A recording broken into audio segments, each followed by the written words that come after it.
우주의 질서를 원격제어하는 우주 프로그램. 초시는 우주여행 중에 아니와 나의 승선생활과 우주여행 일정에는 거의 관여하지 않는 편이었다. 미리 정해놓은 일정표대로 나는 아니가 주관하는 대로 따라가면 그만이었다. 초시는 오로지 자신의 업무에만 열중한 듯 수시로 UFO의 분체를 타고 어디론가 사라졌다 돌아오곤 했다. 초시는 우주여행을 하는 도중에도 우주 공간에서 볼 일들이 많은 모양이었다. UFO의 선장은 초시였지만 초시가 UFO의 본체를 떠나 있는 동안에도 UFO는 아무 이상 없이 무한한 우주의 공간을 거침없이 통과하고 있었다. 초시뿐만 아니라 함께 탑승한 다른 승무원들도 초시의 지시를 받으며 일사불란한 행동으로 본체에 갈아타고 어디론가 떠났다 다녀오곤 했다. 초시의 지시를 받고 행동하는 승무원들은 혼자서 개별적으로 움직일 때도 있지만 대부분 여럿이 단체 행동을 개시했다. 단체로 행동할 때는 승무원들이 각각 타고 갈 UFO의 분체들이 필요한 숫자만큼 분열되었으며 그렇게 분열된 분체들은 각각 편대를 짓거나 따로따로 갈라져서 어디론가 날아갔다. 본체를 떠난 그들은 잠깐 사이에 돌아오는 경우도 있었고 많은 시간이나 날짜가 지난 후에 되돌아오는 경우도 있었다. 아니와 나는 누구의 간섭도 배제한 채 둘만의 오붓한 우주여행을 즐길 수 있었다. 우주여행은 UFO의 본체에 남아있는 시간보다 분체를 타고 우주공간을 나돌아다니는 시간이 더 많았다. 아니는 우주여행 출발 전부터 초시와 의논해 두었던 계획대로 나를 본체에 태우고 다니며 차질없이 우주여행 일정을 소화시키고 있었다. 이러한 일정에 따라 아니와 함께 우주의 새로운 세계들을 방문하고 경험하면서 나에게는 다양한 우주의 정보들이 축적되어 가고 있었다. 우주의 새로운 정보들이 축적될수록 내 정신세계의 깊이도 더해갔다. 정보는 삶의 근거를 만든다. 어떤 근거를 가지고 살아가느냐에 따라서 삶의 질이나 행동의 가치도 차이가 날 것이다. 즉 알고 살아가는 것과 모르고 살아가는 것과의 결과는 달라질 수밖에 없다. 이전에는 우주에 대해서 신기루 같은 현상으로 생각했다면 이제부터는 직접 체험한 우주를 마음에 담고 살아갈 수 있다는 점이 내 삶을 변화시켜 나갈 것으로 확신하지 않을 수 없었다. 아직도 우주여행의 시간은 많이 남아있다. 앞으로 또 어떤 새로운 현상들이 나를 기다리고 있을지 모른다. 우주는 벗겨도 다시 새로운 속살이 나타나는 양파. 껍질처럼 캐도 끝나지 않는 이야기들과 사연들이 숨겨져 있는 세상이라고 한다. 그런데 우리는 눈에 보이는 허공뿐인 우주를 바라보며 얼마나 추상적이며 편견에 찬 마음으로 진실을 외면하며 살아오고 있었던가. 그러한 추상적이고 편견에 찬 마음들이 하나하나 해소될 수 있는 기회가 이번의 우주여행이라고 생각하지 않을 수 없었다. 우주는 이제까지 상식적으로 추려온 그런 세계가 아니었다. UFO를 타고 우주를 여행한다는 것은 단순히 우주의 공간을 통과하며 스쳐가는 현상들을 구경하는 것이 아니었고 우주에서 발생하는 온갖 신비한 현상들과 그러한 세계를 직접 방문하고 찾아다니면서 눈으로 보고 몸으로 체험하는 일이었다. 직접 찾아가 볼 수 없는 세상은 UFO에 설치되어 있는 전자눈을 통해 탐사할 수 있었다. 전자눈은 멀리 떨어진 세상들을 가깝게 관찰할 수 있는 우주장비였다. 전자눈을 통해 바라보면 아무리 멀리 떨어져 있는 세상도 가깝게 들여다보이며 전자눈으로 관찰한 내용이 코스모스 화면에 나타나서 손에 잡히듯 가까운 모습으로 다가오기도 했다. 코스모스 화면에 나타난 영상들은 기계장치나 모니터 화면에 나타나는 것이 아니라 그냥 눈앞의 공간에 가상현실과 같은 모습으로 나타났다. 멀리 떨어져 있는 세상의 모습을 바로 눈앞에 끌고 와서 보는 듯 했고 눈앞에 펼쳐진 세상의 모습을 손으로 만져볼 수도 있고 냄새로 맡을 수도 있으며 몸으로 직접 체험하는 일도 가능했다. 그래서 우주공간을 멀리 바라볼 수 있는 전자는 장치와 코스모스, 생영상 화면을 이용해서 무변광대한 우주공간에 펼쳐진 세상들을 마음껏 누비고 다니며 우주산책이 가능했다. 코스모스 생영상 화면은 가상공간에 가상현실의 옷을 입고 나타나며 가상현실의 공간에 접속되며 생영상 화면 속으로 공간이동이 이루어진 것처럼 실질적 체험이 가능했다. 그런데 우주에 떠있는 새로운 별들을 직접 찾아가 보기도 하고 멀리서 관찰하기도 하면서 느낀 궁금증은 별들의 개성이 너무 다르다는 점이었다. 멀리 떠있는 별들을 바라보면 똑같은 모습들 같은데 가까이 다가가서 바라본 모습은 무엇 때문에 그렇게 천태만상의 다른 모습들을 하고 있는지 몰랐다. 지구상에 수십억의 인구가 살아가는데 똑같이 생긴 얼굴이 없고 똑같이 생긴 성격들이 없듯이 우주의 어떤 별도 서로 크기가 같거나 성분이 같거나 질량이 같은 별은 없었다. 억조에 헤아릴 수 없는 별들. 그것들마다 고유한 색깔로, 고유한 빛으로, 고유한 성분의 형태로 살아가고 있었다. 천문학자들의 주장대로 우주의 별들이 모두 우주 폭발에 의해서 태어난 형제별들이라면 모든 별들이 지니고 있는 물질의 구성 성분들은 서로 닮아야 하지 않을까 하는 의문을 가져보지 않을 수 없었다. 어쩌다 아주 가끔씩 우연히 비슷한 환경의 별과 성분을 가진 별을 만나볼 수는 있었다. 그러나 그것은 모래에서 바늘 찾기만큼 쉬운 일은 아니었다. 아니와 나는 우주여행 도중 새로운 성단을 방문할 때마다 성단의 집합체인 행성들의 성분을 분석하기 위해 광캡슐 탐사를 실시하곤 했다. UFO에서 멀리 떨어진 행성들을 향해 광캡슐을 발사하면 순간적으로 행성을 분석한 자료들이 전달되어 왔다. 광캡슐 탐사 자료를 확인하면 행성들이 가지고 있는 성분을 총체적으로 확인할 수 있었다. 행성의 기온, 공기의 성분, 행성의 생성연대 등의 정보가 초광속의 속도로 분석되어 나타나는 것이 광캡슐의 탐사 기능이었다. 광캡슐 탐사 결과에 의하면 같은 성단의 행성들이라도 성분들이 일치하지 않았다. 비슷한 성분들이 섞여있기는 하지만 구성 비율과 물질의 구조들이 일치하지 않았다. 같은 성단의 행성들이라면 처음에는 한 덩어리였던 천체가 분열되어 이루어진 형제별들이라고 가정할 수 있을 텐데 그럴 수 없는 현상이 의문이었다. 즉 이질적인 물질 구성을 가진 이질적인 행성들이 성단을 이루며 형제별처럼 살아가는 이유들이 아리송하기만 했다. 그러한 궁금증을 해소할 목적으로 안위와 의견을 주고받았다. 우리 지구에서 알려지기로는 우주는 대폭발이라는 현상에 의해서 탄생했다고 들었소. 그렇다면 우주에 떠있는 별들은 모두 형제별이나 다름없으며 똑같은 물질의 구성과 원소와 에너지들로 이루어진 비슷비슷한 환경이어야 하지 않겠소? 그런데 우리가 이제까지 우주의 별들을 관찰한 내용은 전혀 그렇지 않았소.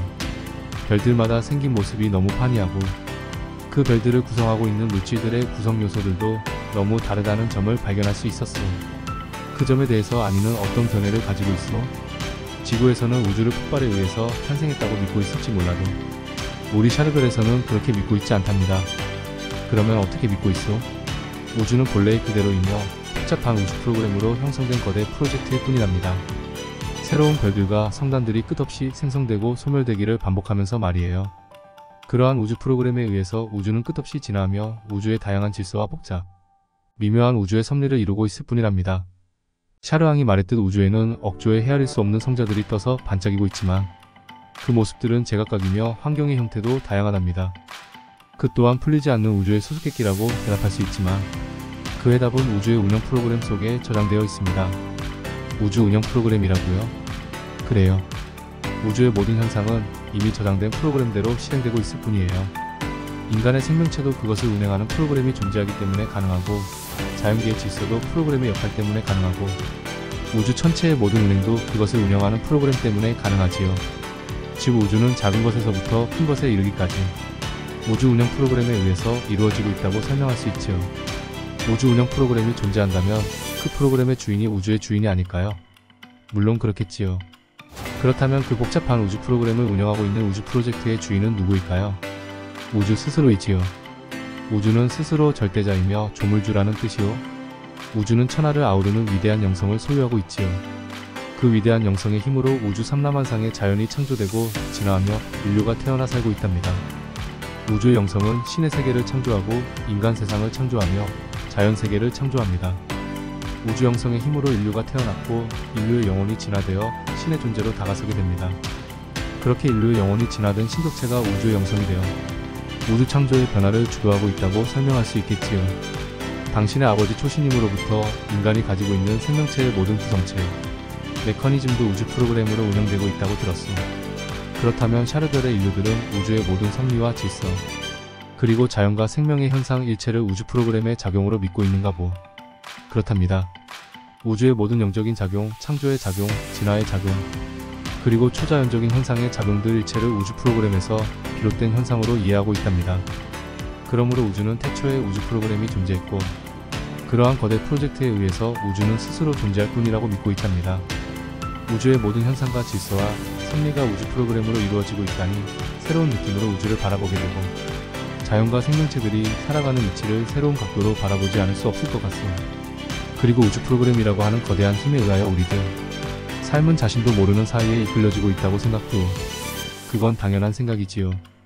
거역할 수도 저항할 수도 없는 거대한 우주의 힘 앞에 우리들 삶과 영혼은 이끌려가고 있으며 또한 양육되어지고 있지요. 우리가 지금 UFO의 본체를 타고 아무리 멀리 떠나 있어도 UFO 본체의 영향에서 벗어날 수 없듯 우리 인간들의 삶은 우주 프로그램의 영향에서 벗어날 수 없지요.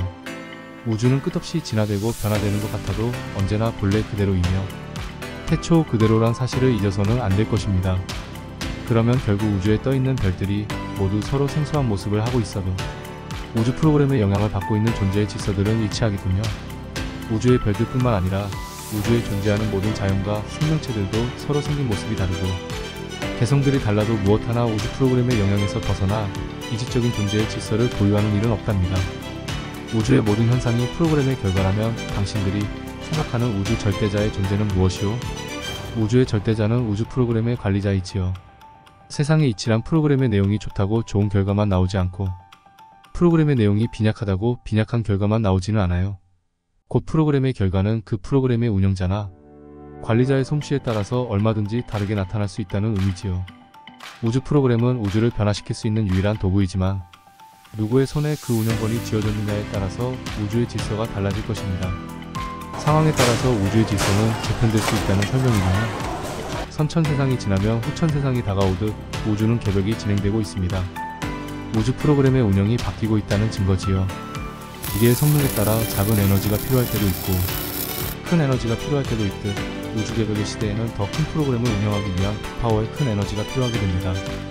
그래서 우주는 장차 큰 세상을 펼쳐갈 큰 빛이 필요하고 고운 빛들의 영혼을 기다리고 있지요. 장차 세상에 나타날 큰 빛이 우주 개벽의 대우주 프로그램을 운영할 주인이란 뜻이군요. 큰 빛의 주인이 우주 개벽의 새 시대를 주관하게 되지요. 장차 지구에서 12,000의 각성자들이 나타나면 큰 빛을 도와서 우주 개벽의 새 시대를 기획하게 될 것입니다. 후천 세상의 새 시대를 12,000의 각성자들이 기획한다는 뜻이요? 그렇답니다. 선천 세상에서는 슬픔과 탄식과 고통으로 얼룩진 눈물이 인간의 얼굴에서 마를 날이 없었지만 후천 세상이 다가오면 그러한 먹구름이 다시는 인간 세상을 뒤덮지 않을 것입니다. 그만큼 완벽한 제도가 구비되어야겠고 완벽한 제도를 기획하기 위해서 12,000의 각성자들이 필요하답니다. 그렇다 하더라도 지구에서 12,000의 각성자가 출현해야 할 이유가 있을까요? 지구보다 더 뛰어난 문명세계에서 살아가는 각성자들이 우주개벽의 새 시대를 기획하는 것이 더 바람직할 것이란 생각이 들지 않고 지구는 우주의 다른 문명세계에 비유해서 가장 조화로운 세상이라고 소개할 수 있지요. 선과 악의 조화, 희망과 절망의 조화, 행복과 불행의 조화를 이룬 세상이 지구이지요. 선한 자는 하늘처럼 선하고 악한 자는 악마처럼 악하며 행복을 누린 자들은 낙원의 행복을 누리고 불행을 겪는 자들은 지옥의 고통을 당하고 있지요. 이처럼 선과 악의 극명한 대조를 이룬 세상에서 살아가는 존재들만이 선의 완벽함과 악의 불완전함을 한눈에 꿰뚫어 볼 수 있는 해안을 갖게 됩니다. 그 해안을 가진 지구의 각성자들이 후천 세상을 기획하며 가장 완벽한 제도를 꾸며낼 수 있다는 이치가 합당하지요. 그래서 우주의 모든 신명계와 문명계가 지구를 중시하고 있답니다. 지구에서 통하면 하늘에서도 통하고 지구에서 통하지 못하면 하늘에서도 통하지 못할 것이란 사실이 중요하지요. 지구가 하늘과 우주에서 그렇게 중요한 위치에 있다니 명예로운 이름인지 부끄러운 이름인지 판단을 내리기 어렵소. 하늘의 신명계와 우주의 모든 문명계가 지구를 중시하며 12,000의 각성자가 출현하게 고대하고 있다는 사실을 샤르아니 명심하길 바랄게요. 하늘과 우주가 기다리는 각성자들이 출현하지 못할 경우 앞으로 우주 개벽 시대의 운명은 어떻게 바뀔 것으로 알고 있어? 하늘은 물샐 틈 없는 도수를 짜 맞추어 하늘의 섭리를 풀어갈 것입니다. 하늘의 도수는 인간들의 의지대로 풀어가지 않고 하늘의 의지대로 풀어갑니다. 샤르앙이 앞으로 할 일은 하늘을 믿고 하늘이 맡긴 사명을 완수하는 노력뿐입니다. 하늘의 물샐 틈 없는 도수도 우주의 운영 프로그램이겠지요. 그렇답니다. 우주 운영 프로그램 자체가 하늘의 물샐 틈 없는 도수랍니다. 하늘은 말이 없어도 우리들의 삶을 하늘의 손바닥에서 놀고 있을 뿐이군요. 그러므로 하늘이 멀리 있다고 하늘을 속이고 사는 삶이 어리석어요. 자아 속에 하늘이 머물러 있거늘 손바닥으로 하늘을 가리고 스스로를 속이며 살아가는 삶이 우스울 뿐이지요. 아니와 이러한 대화를 나누는 과정에서 우주의 모든 비밀은 우주 프로그램 속에 존재한다는 인식을 새롭게 가질 수 있었다. 인간의 삶과 죽음의 비밀도 우주 프로그램을 풀면 다 해결될 것 같다는 생각이 들었다. 우주 프로그램을 풀 수 있는 비결이 바로 영감이라고 아니가 설명해 주었다. 샤르별에서 펼쳐지는 4차원 문명세계도 결국은 우주 프로그램을 풀어내는 과정에서 이루어지고 있으며 우주 프로그램을 풀어내는 체계적인 학문이 무한이론이라고 아니가 설명해 주었다. 샤르별의 인류들은 무한이론을 바탕으로 초광속 우주속도를 발명했으며 우주속도를 재현시킨 명물이 UFO라고 결론 지을 수 있었을 것이다. 우주속도의 발명으로 인해 샤르별의 인류들은 우주의 빗장을 해제시키며 무변광대한 우주 공간을 종횡무진할 수 있었고 우주의 주인공으로 새롭게 등장할 수 있었다고 설명할 수 있었을 것이다. 어쨌든 아니와 나는 초광속이라고 하는 우주속도의 도움으로 UFO를 타고 우주 공간을 종횡무진하며 우주의 별들과 가슴 짜릿한 조우를 나눌 수 있었다.